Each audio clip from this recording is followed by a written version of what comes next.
welcome to episode 9 of Tortuga Gamescast. We are finally back after a little bit longer of a break in between episodes. A lot of different things going on, but I am your host, Derek, and this week I am joined once again by Cam. Hi. And we have a lot of exciting things to talk about just because it kind of has been a little bit more time, so I feel like, for me, I have a lot of games I can talk about playing and things like that, so I'm excited to finally get a chance to talk about some of those because I've experienced a bunch of different things since we last recorded. Before we get to that, or what we've been playing, though, I do have a couple stories that I want to talk about. Over the past couple weeks, I think the stories from the gaming industry have slowed down a little bit, the news, because I think we're in this holiday season where it's really just about the games coming out now, right? So we might be focused a little bit more on what we've been playing and impressions on that, and there's not quite as much news right now. It always slows down this time of year because it's showtime for the companies. They're ready to release and get reviews and impressions out there, and that's about it. Review time, yeah. Yeah. For sure. But some of the stories I did want to mention, we got a couple interesting things. One of them, probably the biggest news since we last recorded, was the bigger trailer. We finally got kind of a story trailer for Red Dead Redemption 2. We'd seen like a very cinematic-y, very tease-heavy kind of trailer before, just showing the environment and things like that. But people were just guessing what all this was about. And we got the first more story-oriented trailer. We can figure out a little bit about what's going on in this game. And the interesting thing is the character that they show off in the trailer, who you'll be playing as the main character, is Arthur Morgan. And it takes a very different tone from the first Red Dead Redemption, where John Marston was all this story of redemption, where he was an ex-criminal, an ex-crook for this gang, and to try to get his freedom and be guaranteed because he wants to raise his son and be with his wife and he wants to live an honest life now. But they find him and are going to arrest him if he doesn't agree to go around and catch all these criminals that he used to work with. So that's what the story's about. These are these bounties to go catch the criminals. And I thought that was one of the really cool things about Red Dead Redemption. That story is kind of compelling and fun. Like you're going after these big shot names and hunting them down in the warrants, and you got to drag them in. You really bring them to jail and things like that in the game. It's really cool. This one has a very different tone, at least from what they're showing so far. Arthur Morgan, this is a prequel to the first Red Redemption. That's important to stress in the beginning as well, because it's Red Dead Redemption 2, but it happens beforehand because the Red Dead Redemption 1 happened right at the end of the time of the West. America was starting to go through industrialization, and it was kind of also a story about the death of cowboys in general, and that time kind of being over with now. But here, they're going a little bit earlier in history. It's a prequel, even though it's called 2. I think that's weird, but besides the point. And Arthur Morgan is a debt collector, it seems like, for this gang, where he's going around and asking where money is and kind of, Now, is this right in the thick of the Wild West, or is it towards the beginning, or? It would still be later in it, certainly, at this point, even then, because we can't say exactly what year it is, but from characters, the way they looked in Red Dead Redemption 1 and now how they look in 2, they look maybe, I would say, 10 to 15 years younger. There's a couple characters that we've seen in this trailer that are in the first one, but they're not it's not like they went from 40 to being really young. They're still adults for sure and a little older. So I would think they're probably in their 30s in this one. So it's a little before Red Dead Redemption 1, but not a really long time before it. So it's still very late in the West, I would say. I think, trains and everything are all definitely going to be part of this. It's all there. It's not just horses, certainly. But, a very different tone. It seems like you're going to be kind of an enforcer and really a lot more of a bad guy than you were in Red Dead Redemption 1. So I'm curious about that. Is this going to be a redemption story still, like the title implies? Or is it just, that's a really well-known name for a Western title, and we're making a Western title where you're going to play as a bandit? Because, that's a big part of the West. And I think people are interested in that. I don't know. I could see it going a lot of different ways. Maybe it is playing as this bandit for a lot of the game, but since your main character, Arthur Morgan, wasn't in Red Dead Redemption 1, they can kind of do anything they want with him, which makes it really interesting, intriguing. Maybe he will have a redemption of some type in the story, who knows? Or maybe eventually you'll see John Marston, because he wasn't in the trailer, but he used to be a member of this gang, so at some point I would think he's going to play a role. Maybe he'll make an appearance, maybe you'll get to play as him. I don't know about that, but that would be neat. I think that would get a lot of people excited. Not that people need to get excited more about this game. They're already, a Rockstar title. Red Dead Redemption's so well respected, and being from Rockstar, one of the biggest developers in the world, Grand Theft Auto and everything, there's certainly a lot of hype for this game. They're still saying spring 2018, so not too far away. I know that it was originally planned for the end of this year, but it got pushed back, and I think a lot of other devs are probably really happy because they feel like they have a little more room to breathe with that this year.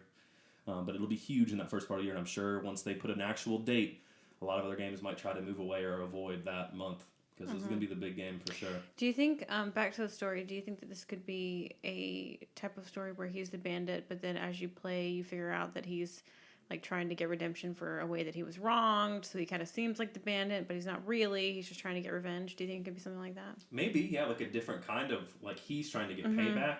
Maybe they could take that route. It's really hard to say. He was a good guy, but then he was wronged, and now he's... Wow, yeah, that'd be a very different take on it. Like he had a good past, but now he's gone to the other side. You know, do you think they would they stick with that? I'm curious about, Rockstar making Grand Theft Auto and things like that, they are not afraid to make games about criminals, right? Stealing cars and doing all these things. But I wonder if in this Western it will stay like that. Or if there will be any time where if he was good and then bad, maybe there's some inklings of good still at the end. Like, are you going to be... I'm always like, yeah, you're in this gang, but are you going to be the most violent member of this gang? Or are you going to be the one who's like, yeah, I don't want to kill innocent people? You would think, usually you're that character, if anything, like the not as bad one. But from what this trailer shows and some of the things the character says, that's not what they're hinting at right now, right? He seems like he is a bruiser straight up and he's violent. So I don't know. I mean, it would be kind of different. There have been some examples, but not too many where you fully play as that character in a game. And I don't know how I really feel about it. It's kind of mixed, I think. Like I said, that story of Red Dead Redemption 1 was so appealing. I love the idea of hunting down these big name targets, and going and get them. Now it seems like you're going to hunt down people who have wronged a gang. And I don't know if it has the same feeling. I mean, remains to be seen. Very early, So it's interesting, though. The trailer looked really pretty. Obviously, I mean, I love that the real look to it. There are some incredible details. They're definitely going for it, looking real, not stylized at all, like looking like the West. I like the way that your main character looks. When you compare it to John Marston, he looked like that stereotypical grizzled, long hair with a cowboy hat and scars on his face, and this guy looks just kind of more normal and believable in a lot of ways. Like he puts the bandit mask over the bottom of his face to kind of look tougher, but when he's not wearing that, he was just kind of looked like a normal guy. I thought that was kind of cool to see, because that's not very typical for video games. Usually they're like the toughest guy available is the one you play as. The toughest thing they could possibly make, but not really here. He just kind of looks like a guy who has become tough due to a situation, not just naturally I am the toughest person in the room. So interesting. We'll see what happens with that. Another big piece of news. This one's super interesting. I'm not sure how popular it'll be or anything like that, but I think it's a great move on their part. Ubisoft, the studio developing Assassin's Creed Origins, has announced a Discovery Tour mode for Assassin's Creed Origins, and it's pretty much exactly what it sounds like. It is a Discovery Tour historical tour mode built into the game. So if you're not aware, Assassin's Creed Origins is the historical Egypt background. Is supposed to be the origins of the assassins, going back to the birth of civilization and one of the world's earliest civilizations in Egypt, right? And they're focused on this mode. They say there are no missions, there's no combat, it's just exploring, and you can go on these tours that are actually narrated by historians and Egyptologists, where they tell you facts about, they said there's going to be one about the life of Cleopatra, and there's going to be one about the building of the pyramids, and just interesting things like that. And I think this could be really cool when you think about how much time they've put into making this Egypt historically correct. They've really stressed how, yes, Assassin's Creed always has had historical settings, but this game in particular, they are really, really pushing the idea of trying to make it accurate and true to what would have been Egypt. So all those details and that work they're putting into it, when you're playing Assassin's Creed, you're just running around, jumping off buildings, attacking people, hiding. You're not really always taking in time to look at the sights, so you might not fully appreciate all these little details unless you do this mode. And I am really excited about it. I think this is something I will definitely check out. Obviously, I have a huge interest in history, so that this is kind of, in a lot of ways, something for me or someone like me, I think. But I don't know. I mean, I see if they do a really good job with it, like they're kind of making it sound like it will be, I think this could be something that was really cool as a tool. Maybe, I don't think that teachers are going to hook up an Xbox in their classroom, but, people will record it, post it to YouTube, I'm sure. And I could see that being an educational tool. Now, how cool would that be, using these resources to just do something extra? And it's not going to be in the game at launch. They said it'll be early next year. This game comes out October 27th, so very soon. But it's going to be a free update. You don't have to pay for it and anything like that. It's just going to be added to the game. It really shows how much appreciation I think these devs have for the history that they're creating a game about. They're going that extra mile, certainly. I like that, when there's setting, like you and I like to travel, so I like that when there was that one game that was set in Japan, we recognized a lot of the things that were in the game. Oh yeah, when I was playing Persona. Yeah. Yeah, absolutely. We recognized so many things that we had seen while we were over there, so I think that's cool, because it would be nice to one day go to Egypt and be able to say, I saw that and it looks just like the game. Yeah, I saw I've seen this in its historical setting, when it was lively, and now here are the ruins of what was left, especially for this one. So that's so cool. Yeah, Persona, I remember being excited when I was playing and being like calling you into the room, being, look, we were on this street, we were in this place, and it looks just like it. Like, how cool is that? So I do appreciate those kind of things in games. Certainly, I think that this could be really cool. I hope it's as well done as it sounds like. I mean, just the fact that it's Egyptologists and historians narrating, I'm already in. You know, I would watch something like that on YouTube anyways. So I think this sounds really cool. And when you think about media and the way they've treated ancient Egypt, there are a lot of movies about ancient Egypt and things like that, but they're not usually focused on being historically accurate. They're like really playing to the mythology of huge snakes and, you know, creatures. Like, what was that? There was that movie recently that was all about that. I don't remember, The Gods of Egypt or something like that. I don't remember. It was garbage though. Yeah, and it didn't get good reviews or anything, but they, you know, you see that so much where they play into that side, where this is really trying to focus on the actual truth, but it's still high budget and, you know, really well done, it seems. You know, it's really historically accurate. The Mummy. The Mummy, yes, Obviously. exactly. Yeah, my point exactly. Yes. So I think it's cool to see some kind of big media. Now, obviously, the story of the actual game is going to be very Assassin's focused, and they're going to bend things and twist things. You know, be historical figures. They said that like Caesar is in it, and I don't expect any of that to be accurate. But they already have the character model for Caesar, so I could see them using him now in this tour mode and actually focusing on, hey, this is the real story now, right? Where Assassin's Creed really likes to get into that like Freemason, like what if behind the scenes kind of situations, which is fun for the game. But it's cool to see them go in a realistic direction for this tour mode as well. I mean, a discovery tour mode. It's kind of a brave thing. That's very cool. Yeah. Seems like, you know, it's a lot of time and money that they put into it. Yeah. And it's, you know, it's just a give back. People have asked for this kind of thing from them. It's just, I think it's a good move by the publishers. It only looks good regardless. So that's especially cool. if it's free. Yeah, it was free add-on. So very cool. I mean, I don't know if this will appeal to everyone. I don't think that most people that play Assassin's Creed. Oh yeah, but we're gonna play the shit out of it. Yeah, we'll definitely see this one. I think we'll watch all of it. You know, certainly something that we would probably do together. I imagine for sure. And then the last piece of news before I get to what we've been playing, because there is so much to talk about with what we've been playing. Like we said, this time of year, that's what it's all about. But the last piece of news, just today, I saw that Doom for Switch wasn't confirmed to be coming out on November 10th. They put out a interview with the dev, and they were kind of talking about the experience of making it for Switch and how they're excited about it. And then at the end, they're like, we're so excited to announce, and boom, here's the date. And it had been said that it was this year. They kept saying holiday for it. You know, they hadn't given us a date yet. And I know people have had hands-on with it. Some of the press has given impressions and said, you know, it runs really well on Switch and it's impressive and all of that. But I expected, since there was no date and we're this late in the year, I really did expect maybe a week or two into December at best. I thought it was going to be that latest title possible this year on Switch. Maybe try to get those last-minute Christmas sales or kids going to the store with a gift card, pick this game up kind of thing. But to get November 10th is incredibly exciting to me. It's super soon. You know, get my hands on this a lot quicker than I thought. In the little dev documentary, it was kind of funny, the quote he said. He's like, so whenever you're at that really boring, you know, Christmas party with your family's friends and, you know, your aunt, some kind of babysitter's house, and you're really bored out of your mind, you can go sit in the corner with your Switch and play Doom. You know, like the most violent game possible. But it was kind of funny the way they're pitching it. I am surprised by this date, Fun though. for the whole family. Right, definitely.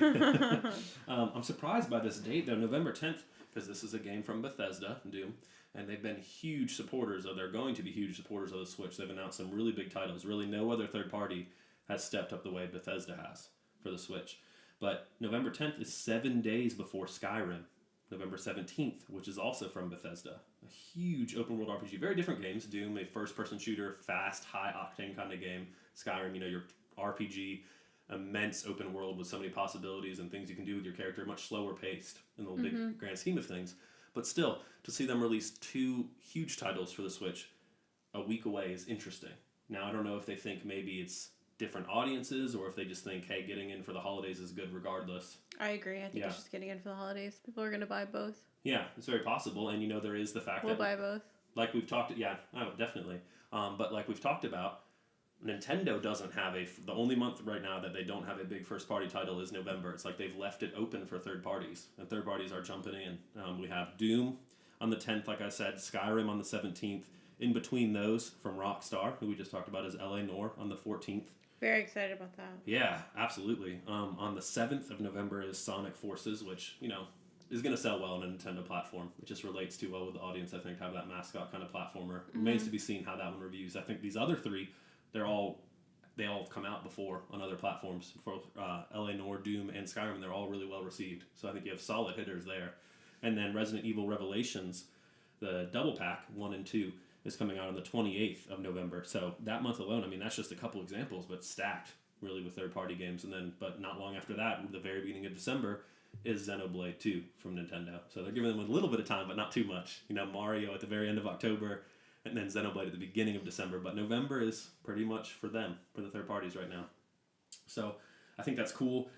Like you said, yeah, I'll pick up both. I mean, Doom, LA Noire, and Skyrim, out of those, 5 are the 3 that I'm excited for. Like, going to get Sonic, it'd have to review pretty well, to be honest with you, because I'm just really not sold on it at this point. And then Resident Evil just really isn't my taste. I'd probably pass. I just don't usually play that kind of game. Respect them, but I'm not too big on that. Why? But, you know, the horror game, kind of first-person, slower shooter. Oh, yeah, because you get scared. Let's be honest. Yeah, okay, we'll just say it, you know. You get scared. I don't play horror games very much. You know, it's not about that, but... It's about that. Maybe a little bit. But usually don't. But that's very cool. I know a lot of people are excited about that one as well. But some heavy-hitting third-party games for the Switch. Very cool to see. Crazy that, you know, who would have thought when the Switch was announced that we would get 2 games from Bethesda within a week of each other? I would not have it all. You know, Skyrim, we finally got a date for after all this time, because it's been being talked about since the unveiling of the Switch. That, hey, Skyrim's going to come to this platform. And they finally, after all this time, were like, okay, November 17th. Then out of nowhere, this game they just showed off for the first time less than a month ago. They're like, oh, by the way, that comes out before Skyrim, a week before Doom. You know, so really weird. I don't know how those decisions are made, right? But that's pretty cool. But I think that's it for the stories. There's, of course, been some other things going on. The Nintendo World Championships were this past week, and that was pretty exciting to see. You know, they showed off a lot of cool games. Maybe we'll come back and talk about that next week, depending on what else happens. I like watching that. Yeah, it was a ton of fun. I enjoyed watching that as well. And, of course, you know, the big news was ending with some Mario Odyssey footage I've never seen before gameplay from that, and that was really exciting. And again, it was one of those things where, like, I didn't watch all of it, because I'm like, I don't want to spoil it. I, like, peeked a couple times, and that was it. I was like, I don't want to see everything, because I'm so excited for that game, but I just want to experience it, you know, on my own. But besides that, what I've been playing, it's been interesting for me. After I finished up some other games that I had been playing, I kind of was in this spot of, well, I want to choose some new things to go through. And these past couple weeks have been interesting. I would say maybe not what I expected to happen as I was looking for new experiences. I first went to Horizon Zero Dawn, and I'll be honest, a big reason I went to that is because I've heard so many good things, and I'm like, if I'm going to realistically put together a list for Game of the Year, you know, my favorite games of the year. Of course, I'm not saying these are objectively the best, but my favorites, I felt like it was only fair that I need to try to play this one, especially before because it's going to be on somebody's. It's going to be on be quite a few. Yeah. Yeah. I would say top 3 for a lot of people. And I hadn't gotten to it yet just because it came out really at the same time as Zelda, and I was straight from Zelda to Persona 5, and I just hadn't had time, really, with those 2 huge games being my focus. And so I went back to that one, and beautiful game. I mean, honestly, this may be the most graphically impressive game I've ever played. I mean, when you're looking at the scenery in it and the character herself, you know, like her hair, the flowing orange hair and stuff, just the physics of it, it looks so real, you know? And the environment is stunning. The lighting, the way it reflects off of plants and trees and water. I've really never seen anything like it in a game. The closest thing would be Uncharted, right? It's another beautiful game, but this, I think, even tops that. So that's incredibly impressive. I have to say that first. Now, I will say I've gotten about 9 or 10 hours into it. You know, you get a lot of story early on, a lot of story, very heavy. You saw when you were watching me play. It's like monster. I'm spending most of my time listening to people talk. And, you know, it's not the best facial animation. It's kind of like, yeah. So that can be a little painful, but, you know, I'm looking past it because it's interesting. And then I get to the open world and you're fighting these dinosaur robots and some people every once in a while. And I'll be honest, people talk about how original it is. To me, it's very reminiscent of Far Cry and Assassin's Creed. It's typical open world games where you can hide in bushes and you use stealth and then you ambush and things like that. Yes, you are fighting robot monsters. I understand that is the innovation here. That's what's cool. And that is different to an extent, but it's not as different as you might think when you first say you're fighting robot dinosaurs. You know, it's a little more similar than I expected it to feel. And in some ways, it kind of reminds me of Monster Hunter. Where, I was going to say the same thing. Yeah, where the gameplay boils... Really creative monsters. Yeah, where it boils down to, yes, you want to be stealthy and use your bow, but then once the animal charges it, you need to do a lot of rolling out of the way and then kind of shoot more with your bow or hit it with your spear. And I love Monster Hunter because I love the looking for gear and upgrading your character slowly and how intimidating some of those monsters are. Horizon Zero Dawn, I have to be honest, has not clicked with me the way that I expected it to. And I don't know if that's because I've heard too much hype from it. I'm not saying I'm giving up completely, but I haven't come back to it in this past week. I've been distracted by other things. And that alone kind of tells you, I mean, like when I was playing Zelda or when I was playing Persona, nothing was pulling me away from those games. When I had time to play, I wanted to play them. I was that into them. I loved them. You know, those are fantastic games. And so far, 10 hours in, Horizon has not struck me that way. I don't love the combat. I think that's the weakest part of the game. It's beautiful. I like the traversal. The story is interesting. I will give it all that. But the combat is kind of like, take it or leave it. You know, I'm not, it's fine, but I don't feel like it's innovative. I feel like it's all stuff that I've kind of seen before. I think Tomb Raider, for example, I really focus on using the bow in Tomb Raider and the stealth. I think that combat is a lot more enjoyable than what I've played in Horizon. Right, so kind of comparable games, I would say, with the bow combat and things. But I don't enjoy Horizon as much so far. I want to give it more of a shot, but it goes a long way for me to say that I've been pulled away from it by other games. And the two games that I'm going to talk about next are indie games.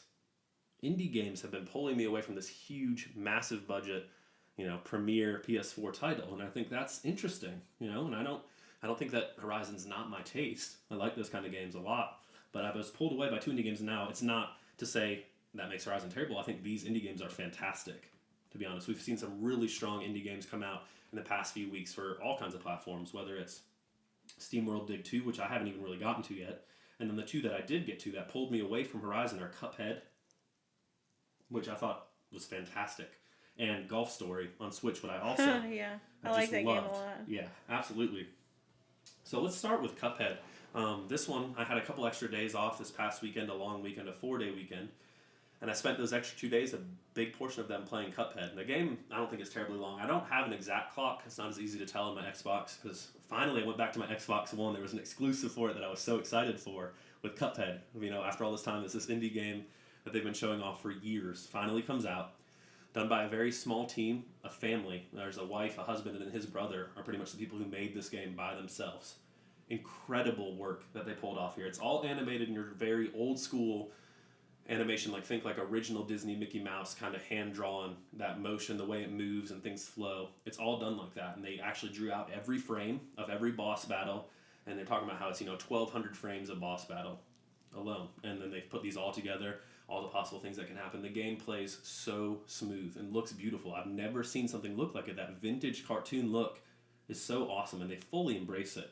I mean, the story is kind of dark, like old cartoons used to be. It's your little character who goes to this goes gambling and is having wins after wins, and then the devil is the owner of this casino. And, he gets them to bet their soul, and of course, then things don't go well. So he has their soul contract, and he forces them to go hunt down and collect bounties on people that haven't paid him back. So maybe Red Dead Redemption tie in here, kind of like that, right? Go hunt down these people, then I won't, kill you, kind of thing.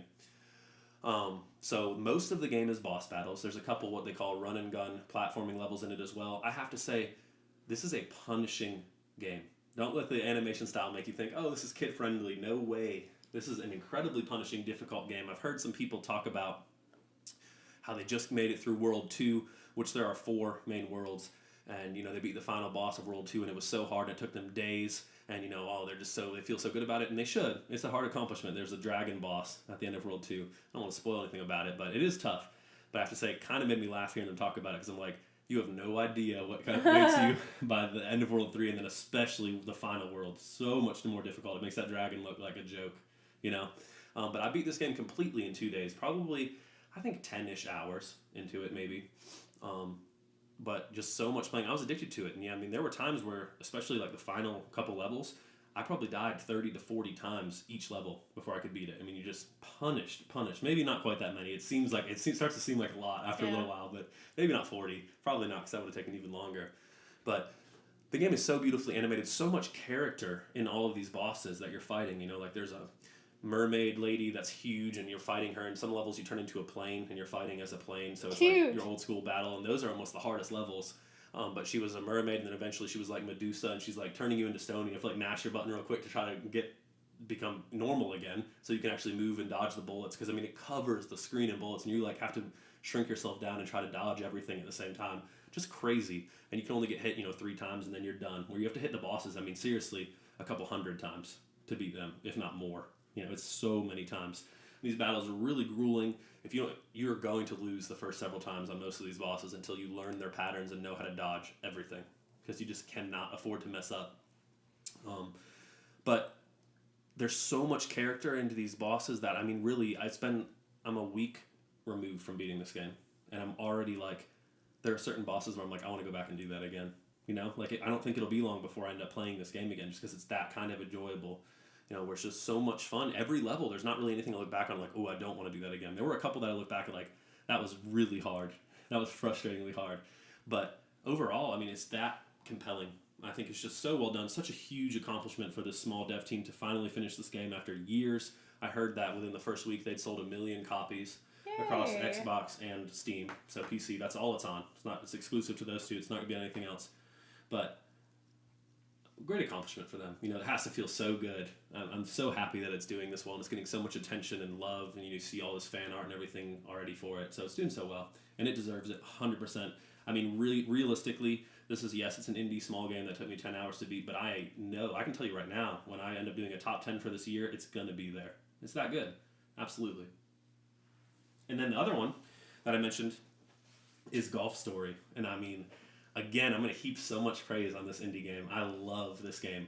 It's so cute. It is. It's so much fun. I mean, I am about 20 hours in. And now, probably 2 of those hours I did spend playing multiplayer. When James came over, we played it together. And that's really fun as well. It's competitive golfing. You know, and that's just straight golf. You're just playing golf against each other on their kind of wacky levels. You know, there's like the haunted Halloween kind of course, or the course that's completely snowed over ice and it's got a little bit of a Christmas theme going on. And so they're really wacky and kind of different, which makes it a lot more fun. But the story itself, this is called Golf Story appropriately, because the story plays just as big of a role as the golf, right? And that's really the best part about it, is the story. That's what I've had the most fun with. Love the golf, but it's just so compelling. It definitely gives me vibes of Earthbound, right? That kind of playing as this kid, and there's so much story behind it, and characters are kind of wacky and weird. One of the things that I have to say that I love about it is all the interaction with other characters is done through text bubbles above people's heads. And whenever they say something kind of sarcastic, they have the bubble tilt to the side. I like that so much. It conveys so much emotion, even though this is a 16-bit Super Nintendo looking game. It conveys so much emotion. And it really has cracked me up a few times.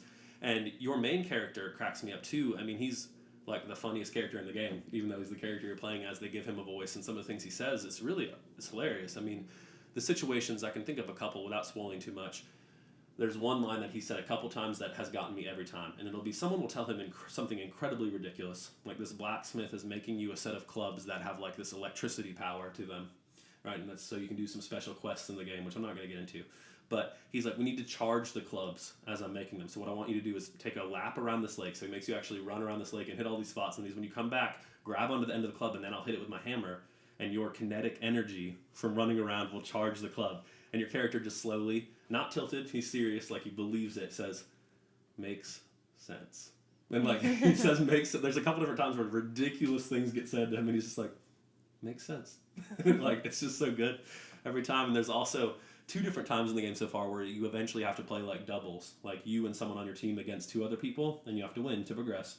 And both times it's an older person on your team, and they're like, oh, my aching back, I can't really play golf anymore, so if we play doubles, I'll be able to get through it if I'm just playing half as much. And they're like, really, I can't handle too much shooting, so I'm just going to do the driving, and you do the rest of the game. And your character is young, and he likes to drive, and he can drive far, and he's like, driving is the most physically demanding part. You should let me drive. And they're like, no, it's fine. I'll drive. Don't worry about it. And your character, again, tries to argue, like, I can drive really far. And they just interrupt him every time. They're like, no, I'm going to drive. It's fine. You know, I'll line you up straight. And then, seriously, when you were playing, they'll hit it, like, to the tee in front of them, like from the men's tee to the women's tee, and that's it. And then you have to play from there. So it just like costs you a stroke. That's it. But it's hilarious. I mean, just so much charm in that. One other time, I don't want to spoil too many things, but there's one other situation where you're playing against this guy who's kind of a bad guy. You know, he's kind of swindled you into a bad pro contract thing early in the game. And you were playing against him, and he keeps taking terrible shots, but they will like hit a tree off on the distance and then bounce right back onto the course, or he'll hit it in right next to this bird, and the bird will pick it up, where normally the birds, if you hit it near them, they take your ball and like put it in a sand trap somewhere far away. Bad place. His, they keep taking it and putting it like way out further on the course in the middle of the fairway, like a great spot. Again and again, you're like, this is ridiculous. He's only hard because it's like everything is cheating for him, and he has the best luck in the world. And his name is Lucky. And then one time he shoots one shot very late in the game that like hits off a rock and bounces kind of into a bad spot, just a little bit off to the side. And he's like, man, above him. He's like, man, I have the worst luck today. And you're like so frustrated at the point, like you've had so much luck for like 8 holes straight. One bad thing, he's like, I have the worst luck today. It just cracks me up. I mean, just little things like that is so well done. The story is compelling. You know, you're trying to become a pro golfer, and it seems like your dad has passed away. I haven't really figured that out yet. Something sad with your dad who taught you to play golf, so you have like these flashbacks to that. And you finally convince this coach who doesn't want to teach you to play golf to teach you, and all of that as you go through the story. Like I said, I'm about 20 hours in, and I think I've just gotten to the last course, the last section. I've just made it as a pro. I'm now a pro golfer, like getting into the pro tour, but everyone still doesn't take you seriously, you know. So that's going to be the last part, I'm pretty sure, because you can kind of see how many courses there are, and I've just gotten to the last one. But I've enjoyed it so much. I mean, for a $19.99 game, this is going to take you over 20 hours to play through. Could not recommend it enough. So the indies that I've played lately have been so strong, and I'd love to say that. You know, I love that the indies are doing well. This, again, is a game that's made by 2 people from Australia who love golf, and they made this game, and they spent a couple of years on it. And just to see it doing so well and garnering so much attention, I think that is the coolest story. I love hearing any game doing well, you know, because you're happy for the devs, but especially when it's like some small little passion project. It's just really cool for the people who spend all the time making it. So, can't recommend Golf Story, which is exclusive to Switch, or Cuphead for Xbox enough. I mean, those have been awesome experiences. Two indie games that I think have a legitimate chance to be on a top 10 kind of list for me by the time the year is over. Right now, they're looking pretty good for that, so we'll kind of see how things boil down, but I loved them both, certainly. Other than that, kind of been deviling in a couple things a little bit more. Definitely been playing more Metroid Samus Returns on my 3DS. I'm about 10.5 hours into that. I think I'm getting pretty far. I've got 9 Metroid left. Where you start the game, you have to hunt 40 down, but they're kind of going quicker, and I've got 9 left, so I think I'm getting pretty close there. Checked out not as much as I'd like to, but a little bit with my SNES Classic. The thing itself is so awesome. I love holding it in my hand. You know, I got to play some Super Mario Kart was the first thing I played on it, and you know, it holds up so well. It's just so much fun, even still now. And then the only other thing is you and I both did jump in a little bit more to Triforce Heroes. Yeah, I like that a lot. Yeah, no, I love playing that. It's super fun. I think at this point we're just kind of like, after an hour or so, we have to like convince James to keep going. But you and I are like, let's keep going. Let's keep going. We did get you a copy so that you could actually unlock some outfits and things. I could get clothes, yeah. Yeah, which makes it just that much better. Absolutely. You know, it gives you that little motivation, like, oh, we got to do that level again because I need this. No, item. Not really. You know, I'm like terrible about clothes in games. How I don't like. You'll never change. That's true. I'll never upgrade my stuff. You're fine with the standard. I'll run through Diablo naked as a jaybird the entire. I think if the game didn't force you to switch to that hero outfit, you would have worn that teddy bear shirt the whole game. Mm-hmm, you can switch back to the teddy bear shirt. I'm just saying.